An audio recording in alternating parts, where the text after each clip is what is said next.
pagsimba. Ang kana diay mga tuyo diha, dili lang nga aron manindot, kundi kita nga manimbahay, matabangan, mas patan pa ang atong pagsimba. Dili ka ma-distract ang mga unnecessary things din ha, di ba? Sumulang din siya alutang. Ano? Makatabang.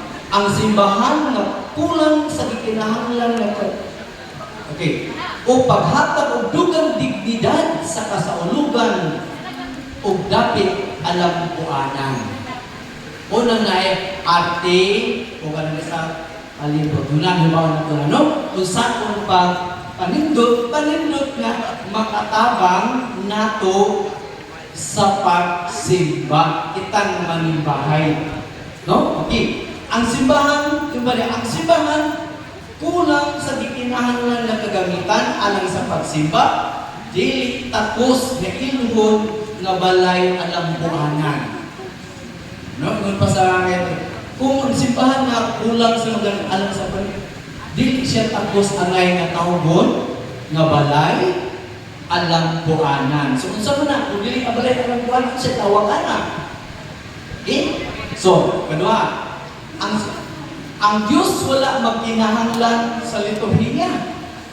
Kinsa man ay nagkinahanglan, kita mo'y nagkinahanglan ni Ani. So pinaagi sa ati o paanindot sa liturhiya, kita madani sa Diyos no kasakulugan. No? Kanang di pamutaya, madani ta kanang mas wan pang ato pag-urag kaning atong pagbati, atong piling, atong pagsimba ngadto sa Dios, no? Mas manalong, mas makasabot kung masaktan nato. Okay? So, hindi mo dani sa Dios tong kasaulugan aduna kitay nagkanayang paagi o pagpanindot gigamit aron mapadaya sa ato pagsimba. Makita, no? Nga makita. Okay?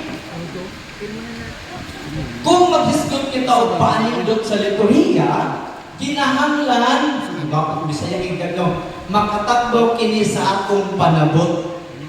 Kung doon naman tuloy gamiton, mapapanindot, ano bang masaktan na ito? Ganun gigamit na para asa kung sa kahulugan anak. Kanang mga lagi-walay labot, dili na apil. Kanang mga excessive na din na sa din no? Ikinahanglan nga kini atong makita,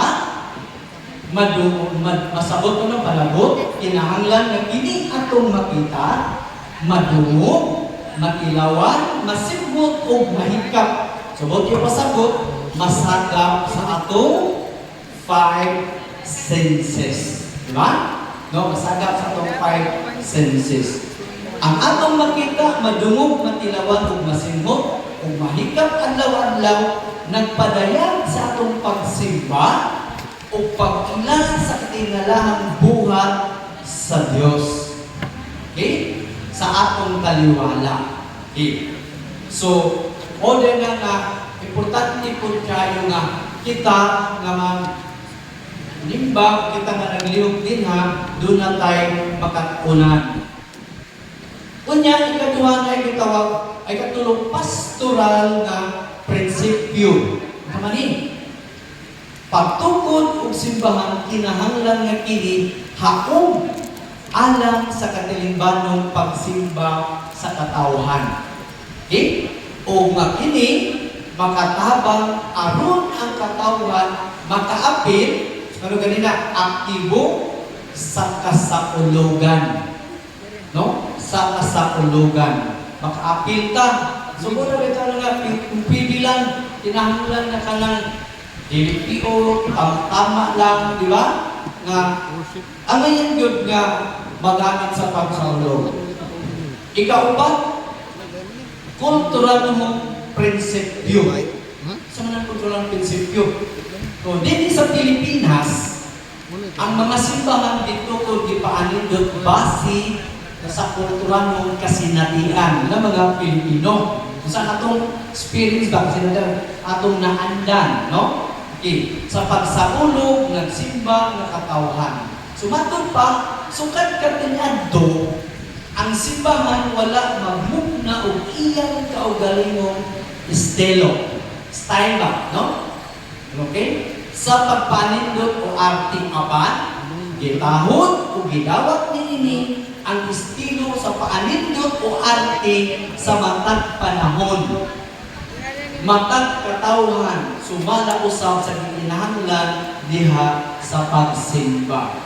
Ikutlo ka na gikan sa dokumento sa Vatican II, Sacrosanctum Concilio number 1, 2, 3. No? Diyan sa lagda, makita nato nga adunay duha ka prinsipyo ang lihuktan sa simbahan. Kabahin sa pagpiluna sa arte o palibot sa liturhiya. Kini mao ang kulturalong katawhan nga nagsaulog ug ang kinaiya sa liturhiya sa kasaulugan. No? Yang mga punto nga mga kapalambo sa arte ug palibot diya sa liturhiya. Unsa man ang mga puwet nga pwedeng mga palambo diya sa arte sa palibot sa liturhiya. Una, kahiusahan. So, di ginawa, no? Kahiusahan. So, diha sa tibuok ang buhat sa pagsimba at hagang gayon ang dakong pagtagad sa kahiusahan sa katilingban nga nagsaulog.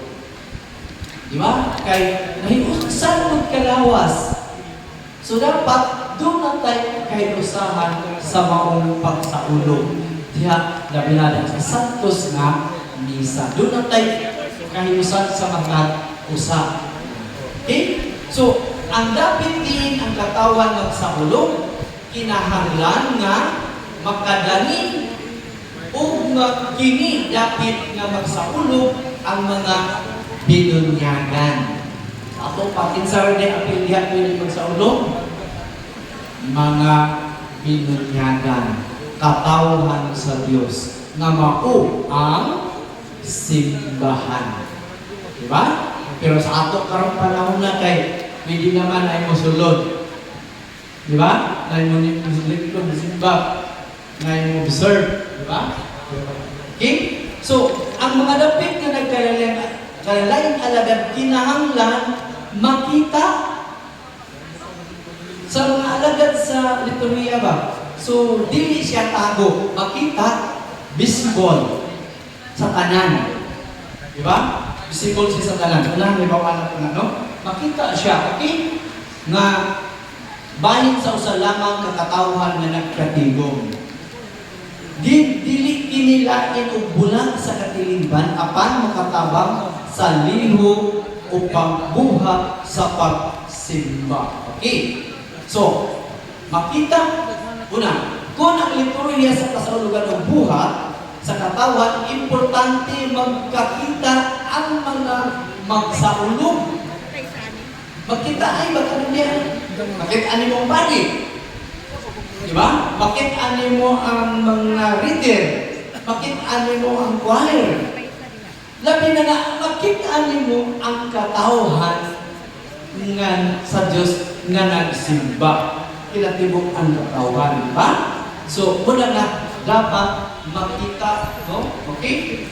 So, katawan, importante nga makita ang mga nagsaulog, lakip ang mga dapit, at tulimuon ang mga bililhong kalihukan sa pagsimba.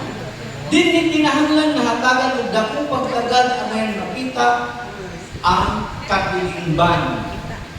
Mao nga ang dapit tigumanan ipahiluna og maayo aron kahatagan og hustong kahimutanan ang mga gamitan ug kalihukan nga anayan masaksihan.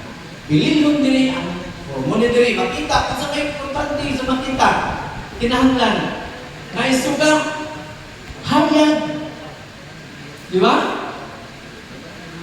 Makitaan tanan. So importante mo diri una ang bililhon ang kahayag o natural or artificial man. Okay. So makadungog dapat madunggan na ito tanan. So, mauna nga naay microphone ang sound system importante kaayo.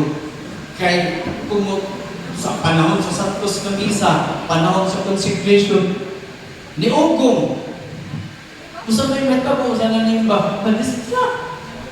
Di ba? Maano ito. Nag-focus na ta kay consecration. So, munang importante nga, kanang ang katawan na nagsimbag pinanglan makabati sa usap-usap, imun man ang mga alagad na nagsulti diya sa kasaulugan. Kanang magbabasa ang commentator, lector, commentator. So, kinahanglan nga, madunggan, mabati. Okay? Busa, bililon kaayo ang maayo na sound system. Importante kayo ng sound system. Aron masabtan ang mga alagad na nagsulti o nagdasig sa katawhan pag-apil. Kay dili kayo maklaro, hagaw-haw. Saan ito gisulti ako? Wag kasabot. So, di na doon ka makapokus. Gawas ko, wala tayo. Paralihan panahon pagbasa. Unya, di madunggan. Saan na ito pagkakuha sa mensahe sa Ginoo nga, di man takadungog. Di man maayo ang sound system. Di ba? So, importante nung diri ang sound system aron masabtan, no? Nga ang mga alagad nagasulti magdasi sa katawhan sa pag-apil. Sa mga nanimbahay ba?